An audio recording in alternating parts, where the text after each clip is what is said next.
I gotta give Sia a run for his money. The hair's pretty on point today. Not gonna lie, but but we can't see it. I literally tried to hit the live okay. button. NBA DFS preview show, Windows Sports.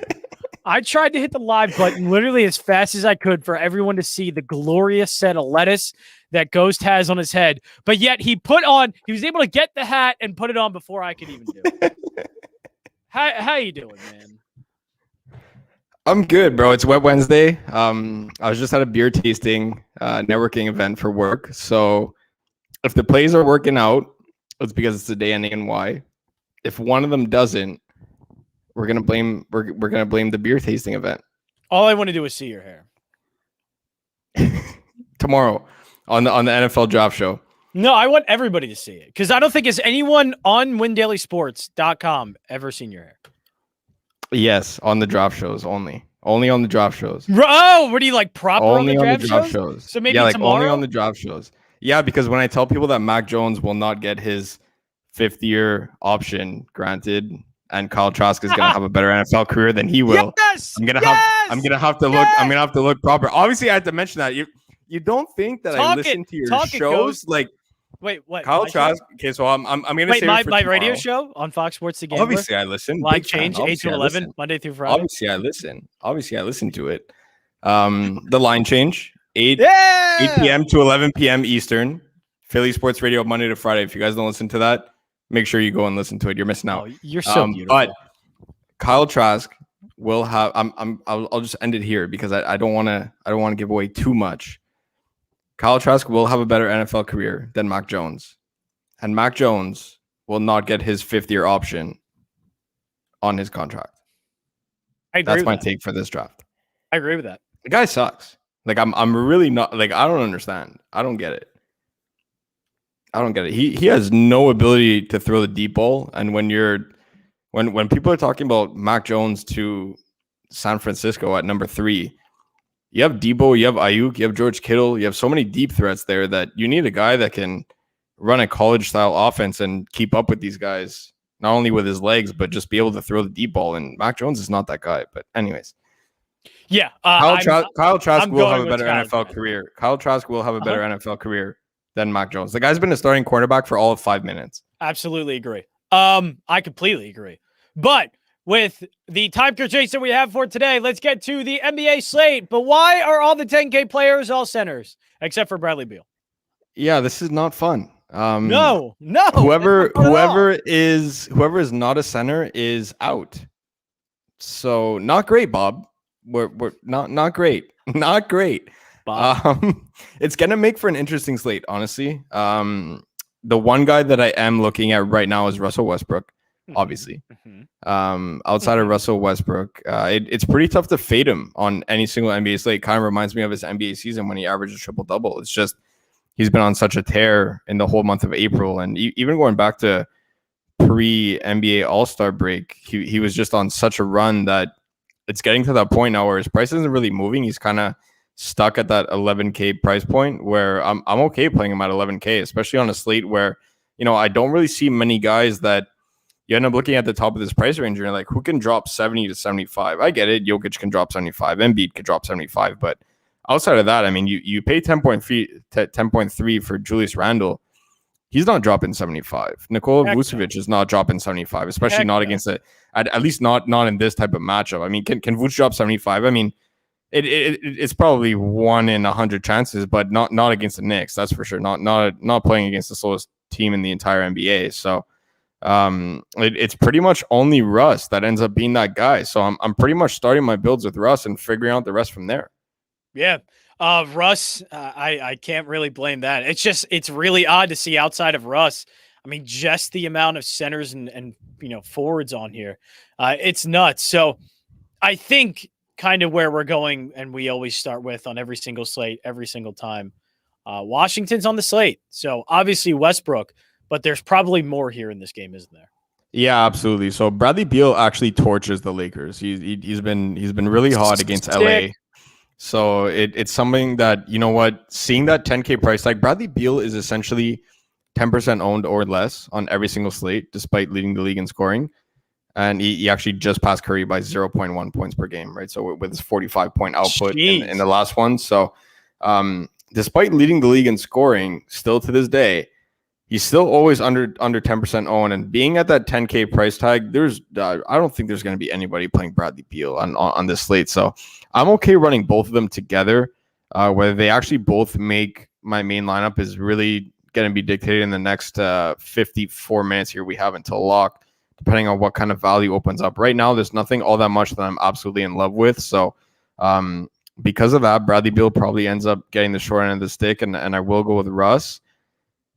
But man, you could play both these guys tonight and really feel confident about it. And then you look at the Lakers side, where you know what, I'm not playing AD pretty much until the playoffs.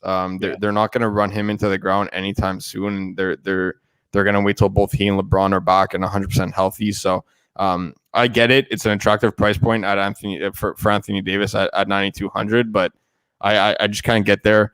Andre Drummond, it is a quiet sleeper on this slate for me, especially with the amount of centers that are available to us. There are a ton of guys that I like, and even some more so than Andre Drummond. But just looking at what he's been able to do in such limited amount of time, this could be a game where the Lakers end up saying, you know what, we can't keep up with the Wizards if they're going to end up going really small.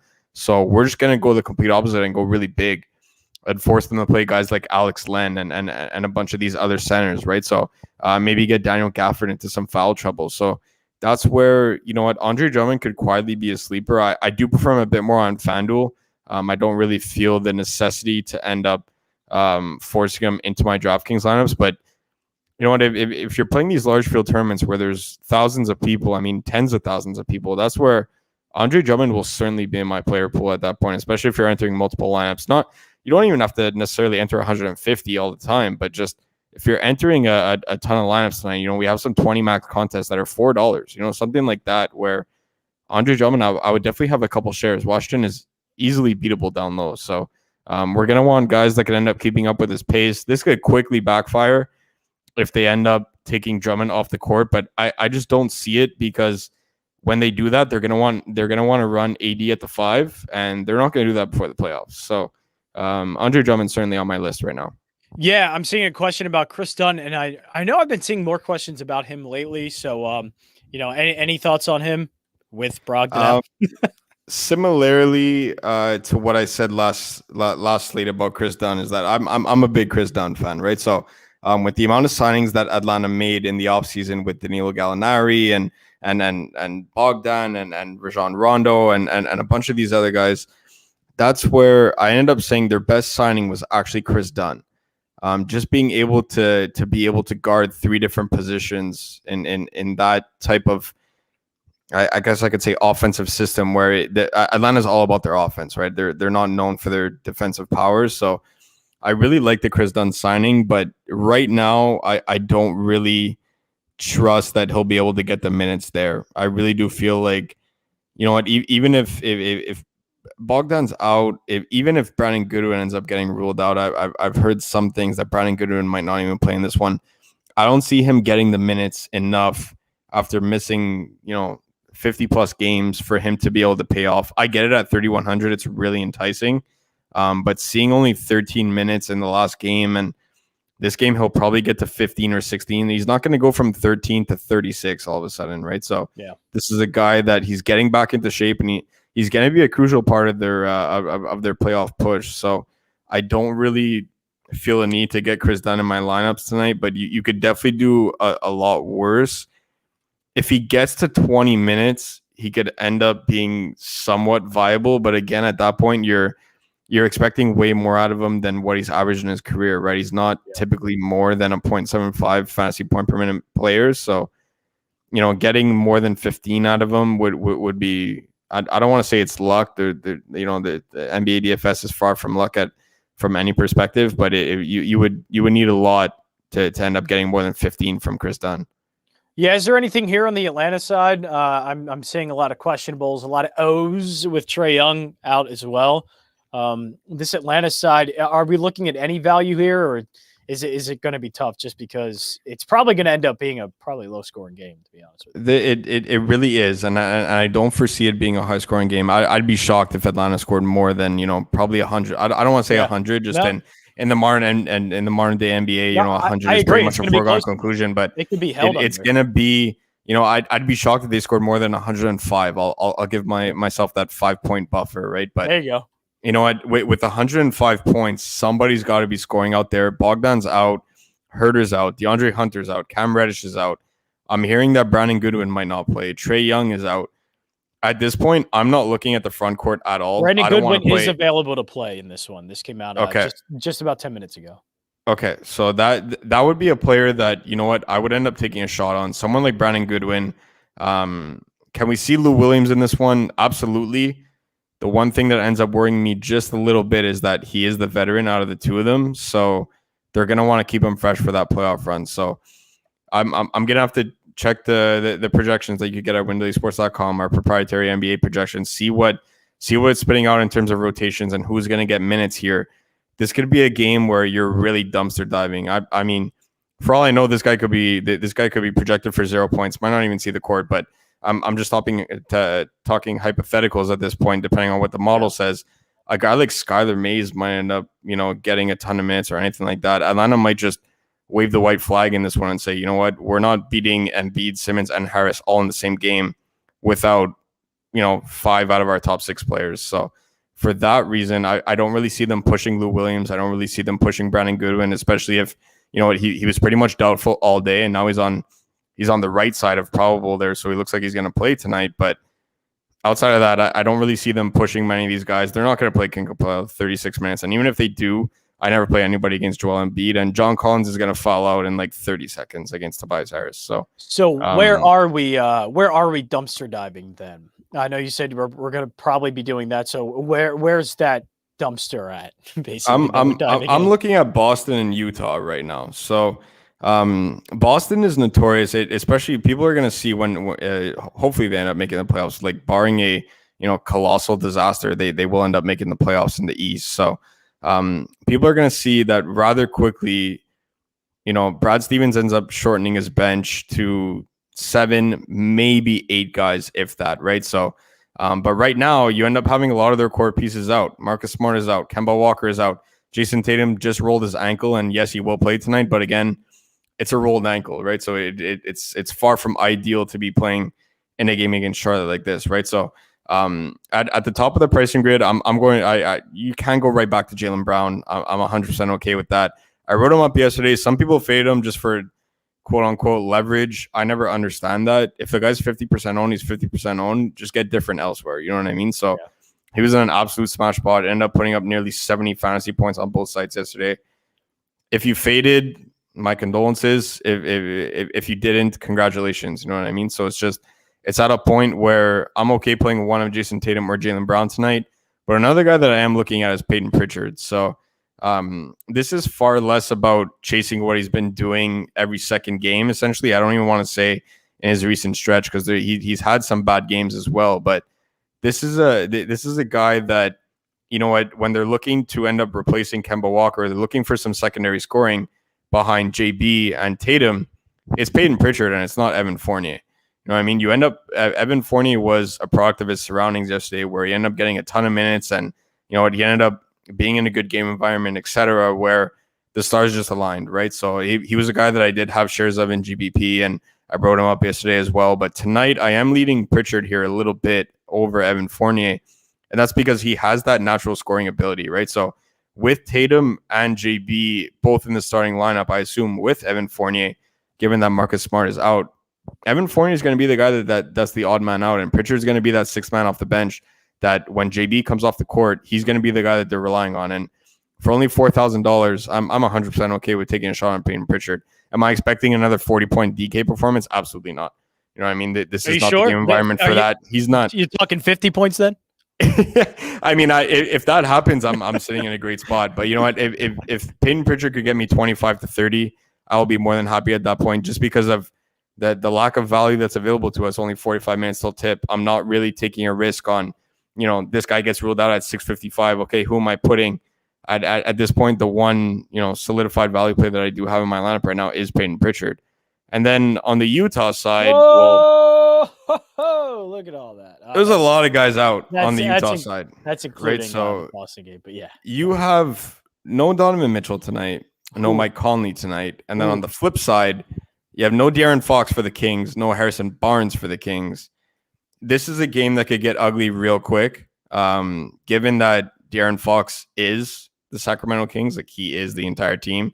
A special shout out to Tyrese Halliburton, of course. I'm a big Tyrese Halliburton shooter. But outside of that, they're not really in a spot to be able to contend with Utah tonight. So the one thing that I mentioned in Discord is that if you are playing Utah, guys, I would limit it to 2, maybe 3. 3 is by far my cap. I'm probably going to go max 2, just because a lot of these players that are stepping into the starting 5 now are pure scorers. When you look at Jordan Clarkson, for him to hit value, especially at 6,900, that's an expensive tag for Jordan Clarkson for a guy that's a pure scorer, right? You're looking at, I don't want to say maximum because anything's possible. He could have a career game in the assist department. Last game he ended up dishing 8. But if you end up looking at, the season as a whole and really just his career, you're looking at a guy that ends up dishing 3 to 4 assists max when everybody's out. When everybody's healthy, you're looking at 1 to 2 assists for Jordan Clarkson. He comes off the bench. He's got the ball in his hands. He's there to score, right? So this is a guy that, very similarly to what Bradley Beal did the other night when he dropped 45 points and got 2 rebounds and 1 assist. That's the kind of stat line that I expect from Jordan Clarkson in this one. And if you end up using a bit of game theory where, you're saying, does my lineup make sense in essence, can Jordan Clarkson pay off with other Utah players if he's dropping 30 points with 1 rebound and 1 assist? You know what I mean? At that point, it's like, I don't know if I could trust other Utah players outside of Niang. And as much as it sounds crazy to say that, I don't really see Utah running Rudy Gobert for a ton of minutes tonight. So this is a spot where, Niang's in a good spot off the bench. And there are a couple guys off the bench, but just be wary about playing that trio of Joe Ingles, Jordan Clarkson, and Bojan Bogdanovic all together, because 2 out of the 3 of them in Bojan and Jordan Clarkson need to score 30 raw points for them to pay off. That's the only thing. So this will be a little bit of a short and condensed version here of the NBA DFS preview show because, well, there you go. By the way, this is literally the question that was just yeah. So I was actually just on Zoom with Rocker, organized a beer tasting networking event for us. Sick. So I'm real keeping quick, it going. There is a lineup. There is one lineup: Russ, Clarkson, CD, Metu, Biyombo, Schroeder, Ingles, and Nurkic. So yesterday I did take the big risk. Everyone was on Nurkic, right? A lot of players were on Nurkic. I actually played Enes Kanter, and he dropped 14 and 14 in 15 minutes. This is a spot where I don't know how many minutes Nurkic is going to get on the second half of a back-to-back. So I might go right back to that Enes Kanter well at only 4,900 on both sites. Everybody's going to end up checking the game logs. They're going to see how well Nurkic has been doing in, 3 out of his past 4 out of the past 5, with the exception of yesterday. And I took that same approach yesterday. Nobody played Enes Kanter. He dropped 35 DK in 15 minutes. Like, he's a fantasy point per minute machine. So going up in this type of matchup, I like both centers in this one, actually. So, but I will give the slight lean to Kanter over Nurkic tonight. Second lineup: Westy, Clarkson, Jalen, Metu, Biyombo, Dame, Wade, Pritchard. Sorry, just got home. That's good you got home, though, Jimmy Wagner. But yeah, lineup. Dean Wade, another guy that I like. Look, did he pan out last slate? I'll still say yes.